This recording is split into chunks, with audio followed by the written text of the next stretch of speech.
What do you need in front of negative? X equals -6. Sorry. There you go. Very good. No, it's okay. I just don't, if she gives you guys y equals -6, I just don't want you to pick that one. Okay, good. You got it. Way to go. All right. What about, let's see, B. Daniel, what about B? Y equals 1/2 x minus 4 squared plus 3. What would your vertex be? Vertex. That would be H and K, right? Yes, So it is.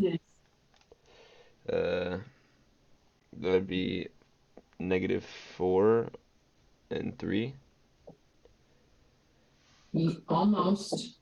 So 4 and 3. remember in the formula, it's x minus h.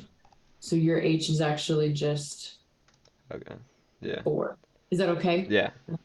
Okay, and if that's the vertex, what's your axis of symmetry got to be? Axis of symmetry. Oh shoot. I didn't write that down. Sorry. That's okay. So remember. Yeah, I don't have that either. Can you Yeah, absolutely. So in any of these cases, okay, remember that the x coordinate for the axis of symmetry and the x coordinate of your vertex has to be the same thing, because no matter how your parabola is opening, how wide or narrow it is, the vertex is always on the axis of symmetry. So these two x values have to be the same. So your axis of symmetry is really just x equals h for these. Okay. Is that okay? Yeah. Does that make sense, Raya? Daniel? Okay, cool. Yeah, I think. Okay. And then part C. Okay. This one in intercept form. So just in case you have one of these, you can, of course, multiply this out, get back to standard form, and do it the way that Ava told us to do this one. But if you remember, when you look at intercept form, or what you guys think of as factored form, your axis of symmetry was the average of P and Q. So P was 4, Q is really -1. And when you average things, you add them together and divide by how many you got. So 4 minus 1 over 2 would be 3/2. And then once you know the axis of symmetry, again, the x value here has to be the x value of the vertex. So if you plug in that x equals 3/4, or sorry, 3/2, you guys could solve this for y. Okay. And let's see, what is that? 3 times 1.5 minus 4 is -2.5. So 3 times -2.5 times +2.5. And what do you get? Hang on. I'm cheating. 3 times -2.5 and +2.5. So -18 and 3/4. Now, again, don't feel like you have to memorize intercept form. You guys can always FOIL this and then distribute your 3 in, and you would be back to standard form. And then you could find it doing -b over 2a and plugging that back in and finding your y. Okay, so you don't have to memorize intercept form. And I don't think it's something she usually stresses a whole lot. So I would definitely focus on standard form and vertex form. Okay, is that all right? Yes. Okay. Let's see. What's the next one? Okay. Can you find the y-intercept of the parabola? All right. Rebecca, how can I find the y-intercept in number 3a? What can I do?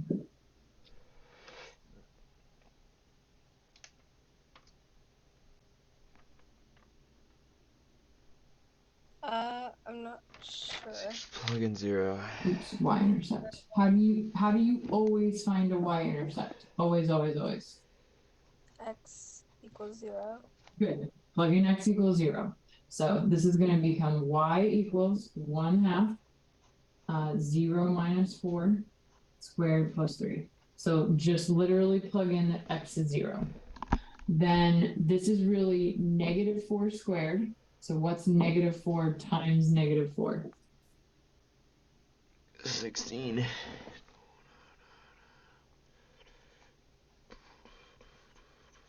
Is that going to be positive or negative? Oh, it's gonna be positive. Yes, it is. And you're going to get 16. Negative 4 times negative 4 is 16. Mhm. And then what's half of 16? 8. 8. Yep. And then 8 plus 3. 11. 11. You got it. So that is your y-intercept. Bingo. You guys can always plug in x is 0 and solve it for y, and you got your y-intercept. Good job. Same thing on 3b. If you plug in x equals 0 on 3b, what's going to happen? What are you going to get? -6. You're going to get -6. You got it.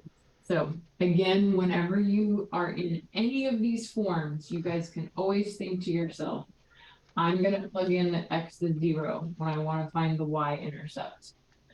When you plug in x is 0 here, those two go away and you just get y equals -6. Good job. Okay. All right. Brandon. Woo, number 4. Okay. See if you guys remember how to do this. All right. So Brandon, in number 4, you've been asked to write the equation of the parabola. You have been given the vertex. And you have been given some other point on the parabola. Do you remember how you can write the equation of a parabola if she gives you the vertex and one other Did you point? plug in those points for y and x?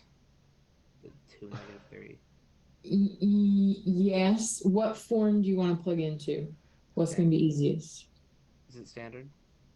Quadratic. Vertex. Use vertex form. Yes. Okay. So, okay. Let me write it again. So, vertex form was y equals a times x minus h squared plus k. So, I would just plug my vertex in first. What does PT mean? Is it parallel to? No, sorry, Yeah. it's just a point. Oh, okay. Sorry. No, I'm glad you got. Sorry, just some point on the line. My bad. It could mean parallel too. I like that. Okay, so Brandon, just plug in your vertex first. So if you take this and plug it in, what's this going to look like? So y equals a and then x plus 4 squared plus 6. Yes, good. I would just do that first.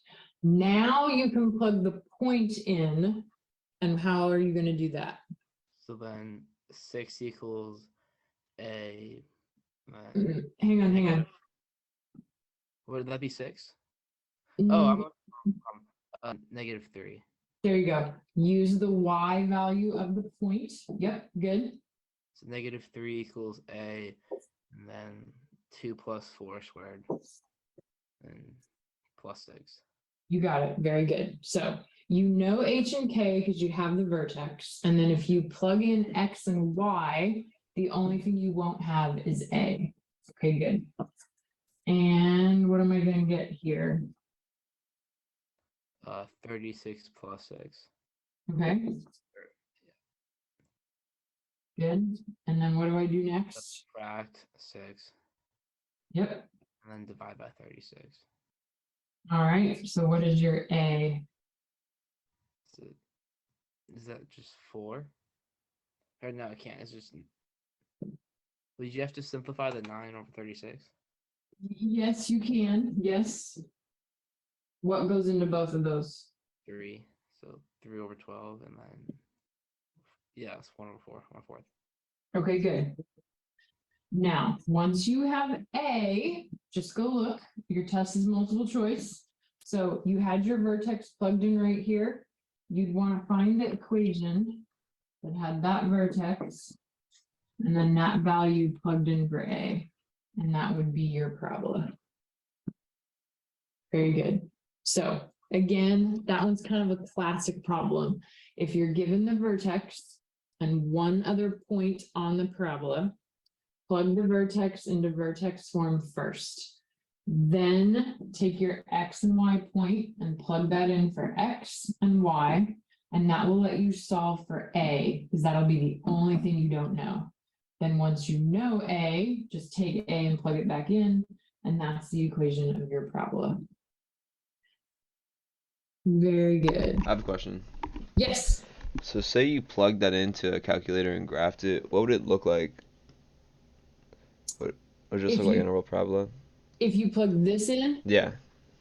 yes, it will. You should. So it will just look like a normal parabola. You should be able to kind of trace it or use second calc max and see that it has a vertex at -4, 6. And then if you really wanted to check it, if you go second calc value and you plug in that x is 2, it should spit out to you that y is -3. And then you would feel really, really confident that it had the right vertex and that point was on here, so it would be true. So yeah, if you're kind of thinking, how could I do this backwards? If she gave you a bunch of options, you'd first want to look at them and see which ones look like x plus 4 squared plus 6. Because when you plug that in, you know that part's true. So if that's messed up, you don't want those. And then if there's a couple where this is correct, you're really just kind of looking for the correct A. And another way you can do it backwards would be to take these and plug them in here and see which one of the answers worked out to be true. Okay. So yes, when it's multiple choice, you can almost go backwards on a lot of these as well. Good question, Daniel. Okay, the next little set is factoring. So also with these, if you guys hate factoring, you could take each of the answers that she gives you and multiply it back together and see which one works out to be what she gave you in the problem. However, we're going to do some of these kind of the correct way just to refresh your memory. So if you only have the squared term and the linear term, Ava, do you remember what you can do?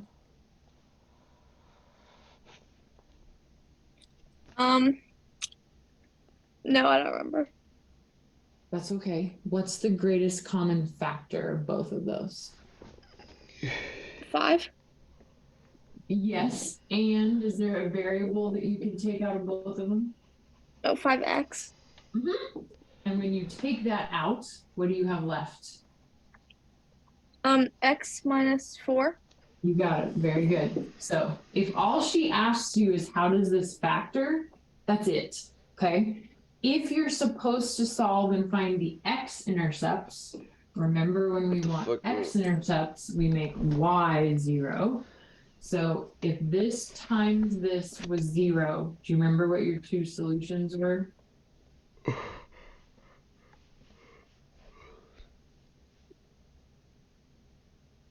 Remember how you could do that? So if this times this was 0, the only way to multiply numbers together and get 0 is if one of them is 0. So you could say, what makes 5x 0? Well, when x is 0, that one's 0. And then here, just add 4. So if she actually wants the x-intercepts, they would be 0 and 4. If she wants the factored form, you guys would give this. Is that one okay? That makes sense? Okay, so check to see if you guys can take out a greatest common factor. And if you can, that is usually an easy way to factor it. All right, where's B? I'm gonna jump and do C next. So you want the x-intercepts of this. All right, so first of all, Rachel, if you want the x-intercepts, what am I supposed to set y equal to? 0. 0, okay. If you wanted to try and factor this thing, okay, remember we needed to find two numbers that multiply to a times c, so in this case, 12, and then they needed to add up to what? 8.